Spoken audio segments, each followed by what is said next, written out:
Isang mapagpalang araw mga boss, nais ko lang i-share sa inyo ang problema nitong aming main engine. Baka sakali maka-encounter din kayo ng ganitong problema balang araw. Sa unang tingin ay ordinaryong leaking ng tubig lang nanggaling sa liner o cylinder head. Pero hindi po mga boss, malalim-lalim ang trouble na to na tumagal lamang ng 2 araw mahigit. Para matukoy ko talaga kung saang silindro ang may leaking ay gumamit na ako ng industrial endoscope. At ito na nga mga boss, 100% nakitang-kita ang tulo ng tubig sa loob ng combustion na nanggagaling sa cylinder number 12. So sa punto na to mga boss ay automatic na nakansilado ang biyahe. Pagka ganitong may tubig na nakikita sa silindro ay automatic na bubunutin talaga ang cylinder head. So sa punto na to ay dadali na namin tinanggalan ng head bolt ang mga cylinder head. Yung ibang pagbaklas ay hindi ko na nabidyohan. Tinanggalan na rin pala namin to ng 2 starter dahil nga sigurado na kami nabubunutin ang piston. Kampante na kasi kami sa ganitong klaseng trouble pero nagkakamali kami mga boss. Ito na nga si segundo ay nakapatong na talaga sa makina para matanggal ang intake at exhaust bolt. Sa pagbunot ng cylinder head ng Caterpillar 3512 ay itong intake at saka exhaust ang pinakamahirap mga boss. Nabunot na nga namin ang cylinder head at kitang-kita dito na maraming carbon ang intake port. So medyo matastas ang video natin ngayon mga boss. Pero nasisiguro kung meron kayong mapupulot na kunting kaalaman. Nung binaklas ko na nga ang lumang cylinder head gasket mga boss ay bumulagta sa amin ang basag na spacer plate ng cylinder head gasket. Dito ay pumasok na kagad sa aking isipan ang na-experience ko dati sa ganitong klaseng makina na babasag ang spacer plate at pagliliking ng tubig sa combustion sa cylinder number 12. So sa punto na to ay meron na akong mga hint na baka intercooler or air cooler ang salarin. Pero standard procedure talaga nating mga mekaniko ay sa basic muna tayo magtotrouble. Nang sa gayon ay walang makaligtaan bago tayo pupunta sa malalim-lalim na problema. Dito ay nag-hydrotis na nga kami sa block at saka liner. Pero negative mga boss, walang leak at crack pati na rin sa cylinder head. Ngayon ay para magkaroon ako ng initial diagnosis ay nagsali naman ako ng industrial endoscope. Pinapasok ko sa intake manifold ang kamera ng endoscope dahil ito yung pinakamalapit na access sa air cooler. At ito na nga yung nakuha natin na footage. Positive nga mga boss na meron tubig siya at may kunting halong paggagatas pa. So para ma-final ko na talaga ang aking pagtotrouble ay dito nilagyan ko na ng stupa para malaman na talaga namin kung tubig ba ang nakita ng kamera. Dito sa intake port mga boss, dito ilulublob ang lahat ng stupa. Ganito na rin ang diskarte na ginawa ko noon nung nagka-trouble kami ng ganitong klaseng problema. Pero wala pa akong endoscope noon mga boss. Actually mga boss, marami pa ang dahilan at causes ng pagkakaroon ng tubig sa loob ng combustion. Isa na dito ang exhaust manifold dahil water cooled ang exhaust nito. Pwede ding pagmula ng leaking ng tubig mga boss ang turbocharger. Pero ang exhaust manifold at turbocharger na trouble ay saka lang papasok ang tubig sa silindro once na mapatay at makapagpahinga na ang makina ng ilang oras. Pero pag dito sa intercooler na trouble mga boss ay ang tanging cylinder number 12 lang ang mapapasukan ng tubig at mababasag ang spacer plate during na makaandar na ang makina. Ang cylinder head na spacer plate kasi ang parang nagsisilbing fusible plug sa loob ng combustion para maiwasan ng malaking damage katulad ng pagkabingkong ng ating connecting rod. Dahil lingid naman sa ating kaalaman mga boss na ang tubig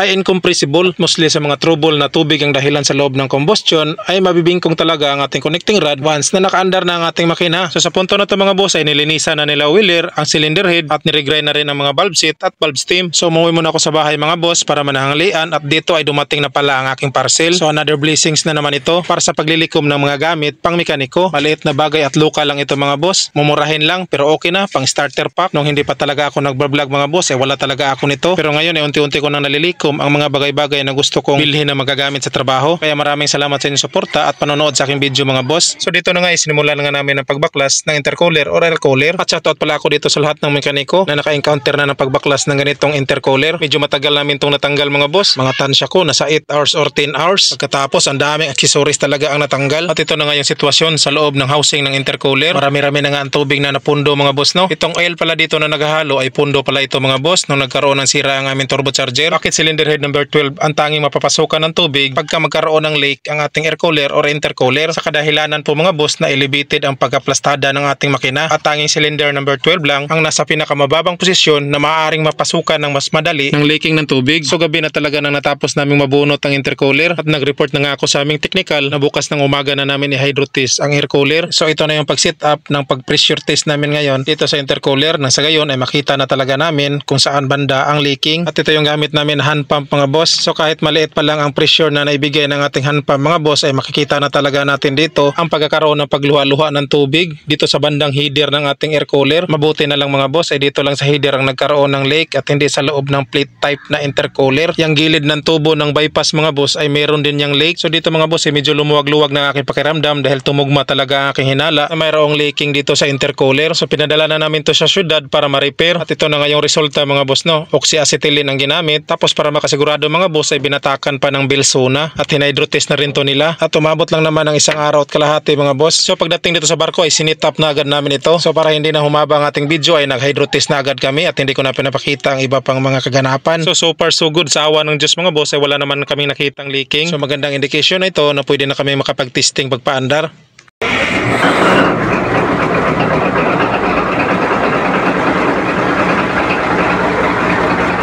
So dito ay nakaandar na nga ang makina namin mga boss no, at hindi naman nabasag ang spacer plate ng cylinder number 12. So sa madaling salita ay wala na talagang leaking ang aming intercooler. So maraming salamat at shoutout na rin pala sa aking mga kasamahan dito sa barko na palaging nakasuporta at nakalalay sa anumang mga bakbakan na aming gagawin. So hanggang dito na lang tayo mga boss. Maraming salamat sa inyong papanood.